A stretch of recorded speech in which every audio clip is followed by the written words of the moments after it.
Conference Committee. It was inserted on the House floor, which happens all the time with various amendments. And, you know, I'd just assume the committee make a determination on what they feel should happen today, because it's kind of dragged on. And I think if people don't feel that there's a conflict of interest, then the rest of it you can simply say, that part is, questioned. But the fact of the matter is there is no conflict.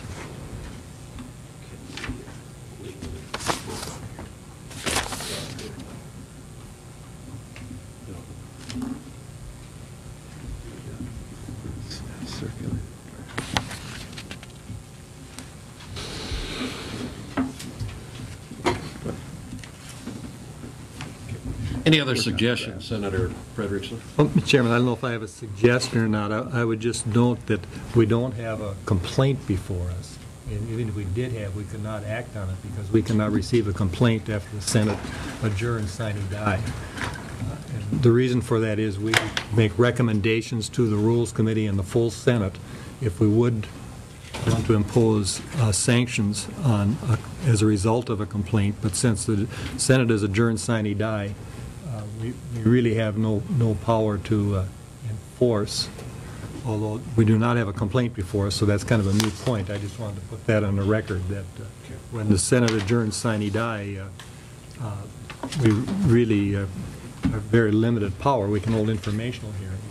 The other question I have is 55.2, a member may request the subcommittee to provide advice on a potential conflict of interest, which would seem to me to be prospective.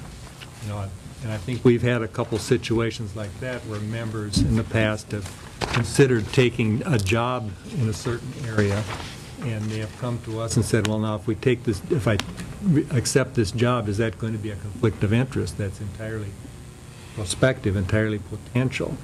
Here we're giving advice after the fact, after a potential conflict has occurred. That's something going through my mind. I think the term potential here could be a little ambiguous as to which it means.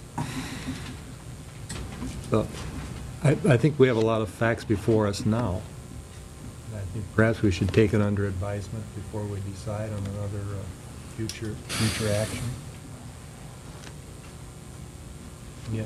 And one other, just completely unrelated to Senator Chaudhary's, another thought just about the proceedings of the committee.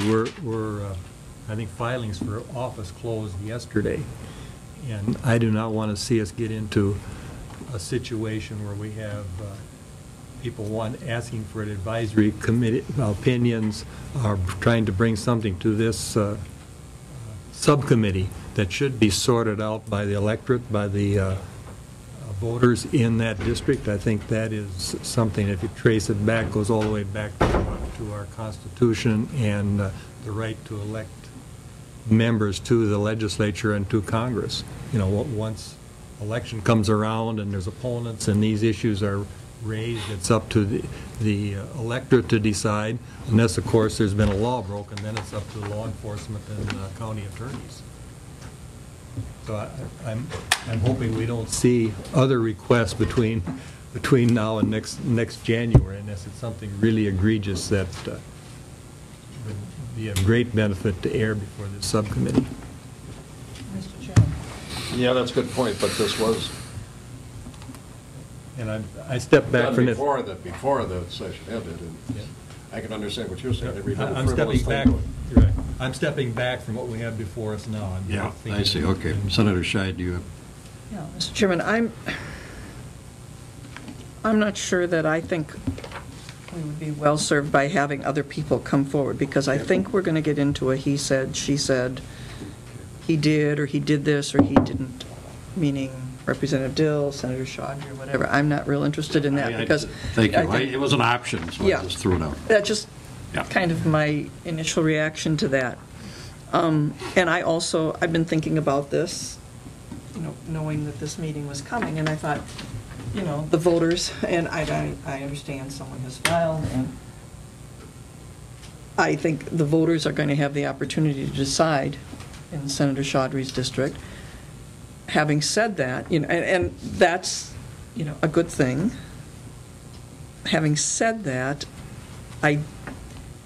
I'm troubled kind of here mostly by the appearance, and I just noticed a comment in an article where the writer said something about the legislature.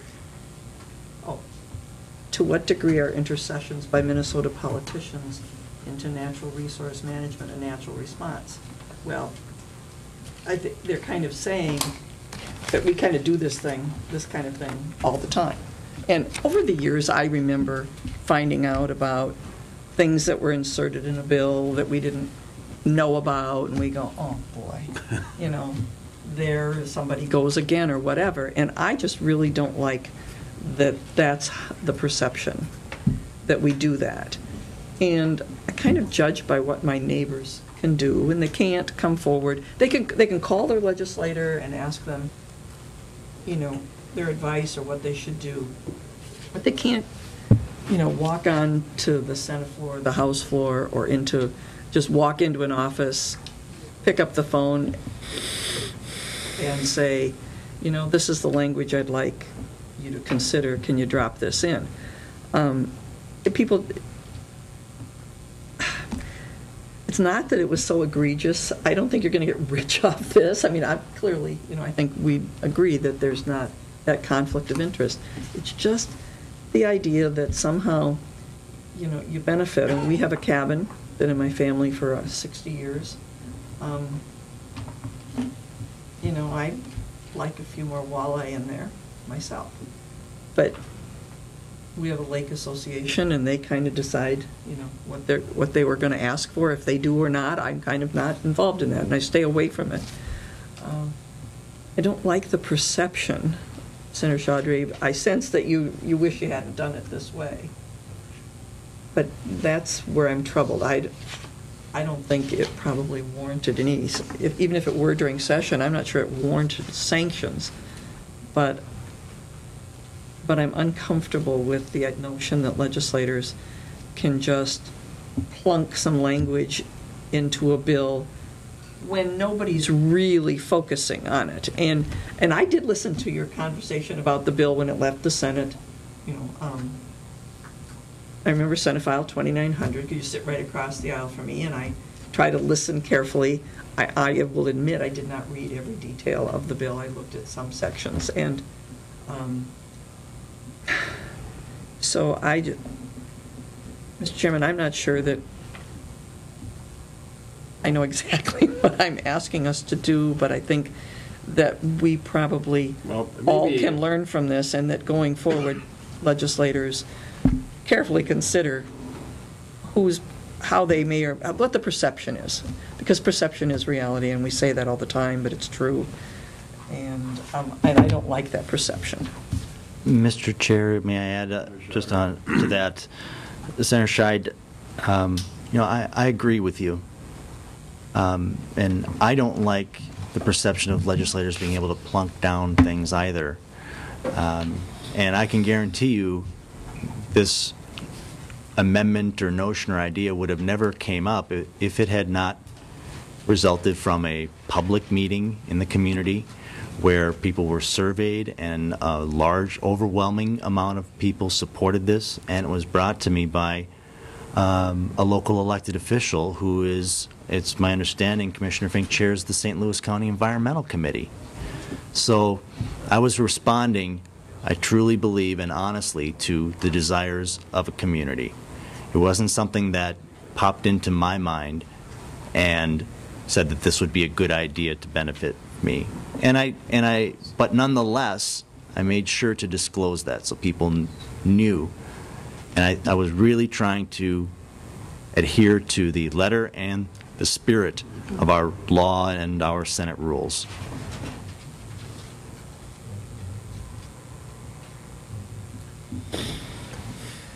Well, I'm just wondering if Mr. Chair. The fact that this has been in the newspaper and we've had a full-blown hearing, and I don't know if punish is the right word, but the Senator's been through a lot, to say the least, and Senator Scheid mentioned, well, at the end of the day, it's the voters, and I don't know where we're at, but for one, I accept, I believe, as a form of an apology that maybe we've gone a little too far here on this one, and and you seem very sincere that you've learned by this, and I agree. Having another, you say, somebody else says, come, that kind of a deal coming forward. Yeah, he says, she says, it maybe doesn't make sense either. So, Senator Ingrid. Thank you, Mr. Chair. I too am going to express a little bit of frustration and dismay, whatever the word is, as Senator Scheid has with the process here. Unfortunately, we are so. I guess it's not unfortunate. We all jumped into this arena knowing that we are in the public's eye, and I guess I don't have to tell you about the public's eye. They're all around us right now, and they have been watching and looking into this issue a long time. I looked at some of the articles here that were given to us over the past week or two, and basically with the public, we're fortunate or unfortunate, we're all on trial here. I mean, that's just the gist of it. I mean, we are being looked at as to how we're going to deal with somebody who has potentially made the whole system look bad, whether it be by mistake or, I believe the comment was, at least in one of these articles, or somebody's article, that after 14 years this isn't too bad, only one mistake. Quite the contrary. After 14 years, I think one would probably be had gone around enough to know that if anything like this is going to come up in the area that you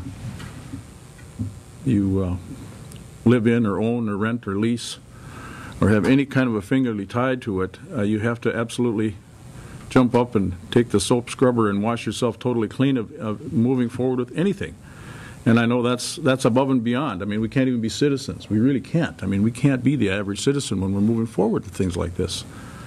And if it's really needed and you see the need there, then you have to, I think everybody knows where I'm coming from here. You have to find a means to do that.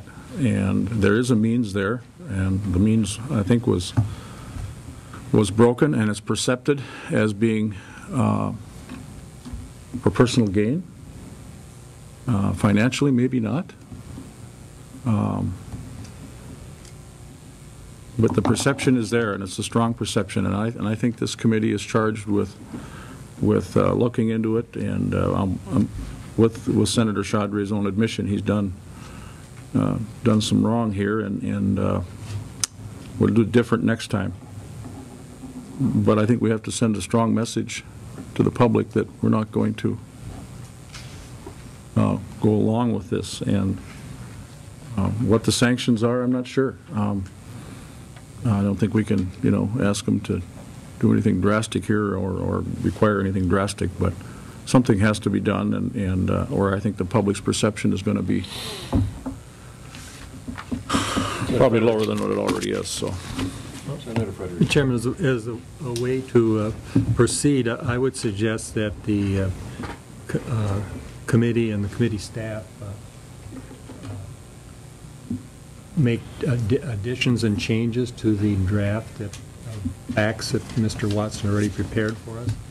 And I feel like Senator Scheid did, that this was an issue that should have gone through the committee process, and that the subcommittee express our concern, and I don't know if concern would be the word we'd use in the end, but express our concern that this was offered as an amendment on the floor without public input, without the benefit of a hearing in either the House or Senate Environment and Natural Resource Committee, and that was contrary to the expectations of the members of the Senate. And I don't know I don't have in my mind how we would word that now, or how Mr. Watson would word it, or what the other members of the committee would feel about that. I think we all agree that the process wasn't properly done on this issue.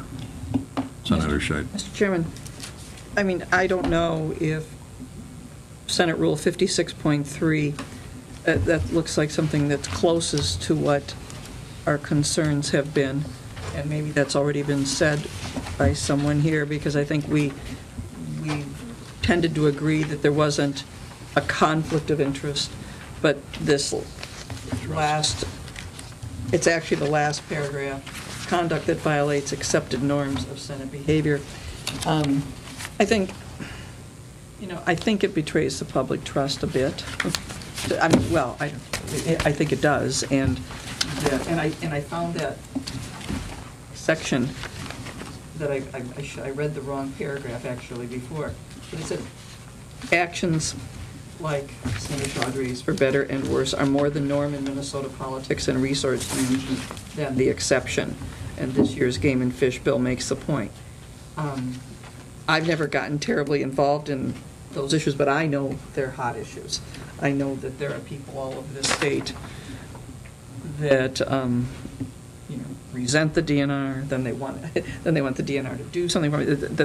Those are hot topics when you're out and about, particularly when it comes to lakes and rivers and fishing and hunting and those kinds of things. I've tried to avoid that. Fortunately, the committee I chair doesn't get into those issues at all. But I don't know that. I guess I'm going to tell you I don't think that Senator Chaudhary has brought the Senate into dishonor or disrepute. But I think it does, but I think that doing this amendment the way it was done does betray the public trust, and it makes people think, there they go again. And that bothers me, a lot. There's probably, and it's not like Senator Chaudhary is the first person who ever kind of blundered into doing this kind of thing or set out to do this kind of thing. But I think we really should I think we should call it on the carpet in that sense, and we should make some statement as to that we expect people not to do this. Senator Chaudhary. Thank you, Senator Metzen. And Senator Scheid, I appreciate your point of view. But on the issue of public trust, when I think it's important to public trust that when they bring an issue to an elected official, that they respond. That is an important part of public trust. And that's what I was responding to. There's nothing here that says I made this up on my own and there was some nefarious plot to improve my own personal fishing. People brought this to me. They were interested in it, and we acted on it. It was last minute, but that's because the issue came up at the last minute, not because this was planned to be at the last minute. And nonetheless, I made it a point to disclose the issue. I think I was not only not harming the public trust, but I was reinforcing it. And that's important for people to do. And finally, with regards to public trust, I'd like to see how many politicians are willing to stand up in public and admit they made a mistake. That is also part of public trust. I am not going to be perfect. That's just not going to happen. But person of strong character has got to be able to admit a mistake publicly and correct it. And that's what I'm trying to do here. I think it's there, it would be there you go again if I didn't admit that I made a mistake. If I stood here arrogantly and said, yeah, so what? There was nothing here. That's what a lot of other politicians do. But I'm willing to admit that there was an error of process, that I did the right thing, but in the wrong way. But it was for the benefit of conservation. It was for the benefit of a fishery. And I made sure that it was disclosed. And in the end, it was something that was reacting to what people wanted. And I think that's why we're here in the first place.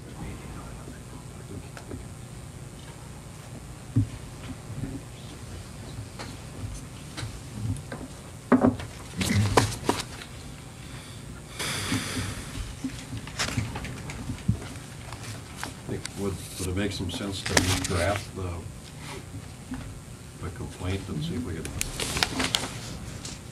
I agree on that, I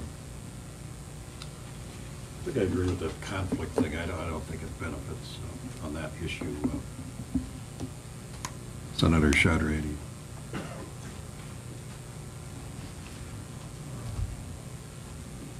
I don't see how your valuation of all these properties are going to skyrocket up because of this. So that issue I'm not embedded to. So what do you think if we get some new language and try to agree with that? Or Senator Ingebrigtsen, do you have a... Just, if I could, not to that point, Senator, Mr. Chair, but very quickly we went over, maybe Senate Council can again, with regards to the letter from the leadership on the Senate Republican side, minority party, that we went through that very quickly, and I'm wondering if he would go through that again. Now, I know there's a time frame there. It has, the complaint has to, correct me if I'm wrong, the complaint has to come from either majority or minority, for that matter, while still in session. Is that correct? Mr. Chairman, Senator Ingebrigtsen, if this were a complaint, it would have to have been received by the committee before the Senate adjourned sine die. This is not a complaint. This is a request for an advisory. Okay. So it's, so it would be, it was not, so the issue is null and void then, basically. We cannot act on it. Mr. Chairman? Could we deliver sanctions this late? Mr. Chairman, After sine die? the time for imposing disciplinary action is past, but the time for giving advice continues.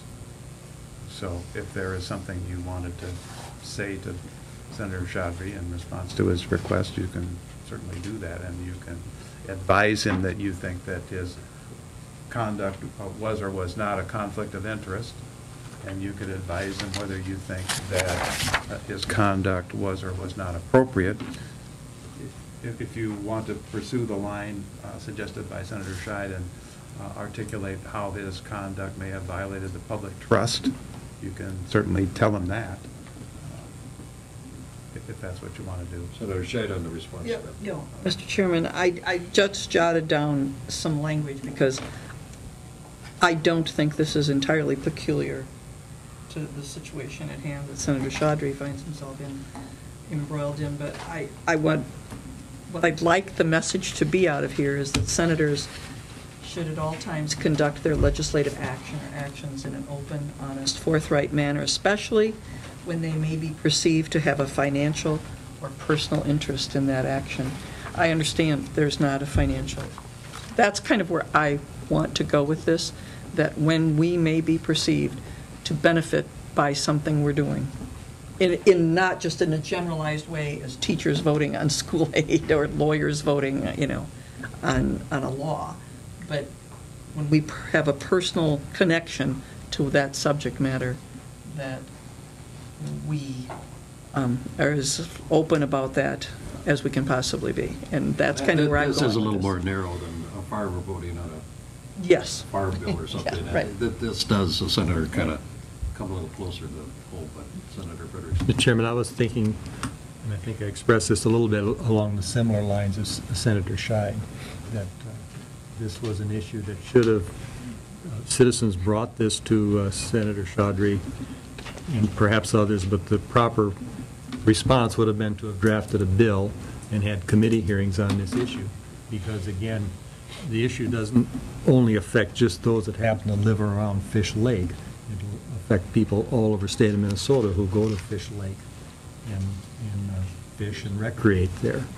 And they should have some notice that there's been a bill introduced that's going to affect Fish Lake, and have an opportunity to come to a hearing and voice their concerns about the issue too. But I think it goes to how the issue is pursued, and also how a committee may react to it. Mr. Chair, I go so far as to add in your draft that you can include that Senator Chaudhary agrees with that as well.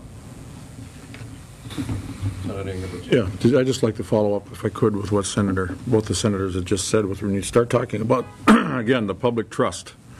Yeah, there's some implications here that this is going on all the time, not all the time, but occasionally this will happen. I think that's what I've heard here. I'm not a senior member here by any stretch, but if it is going on, this group has an opportunity to say, you know what, we're not going to accept this. And I too think strongly we have to somehow emphasize that, at least in the Senate.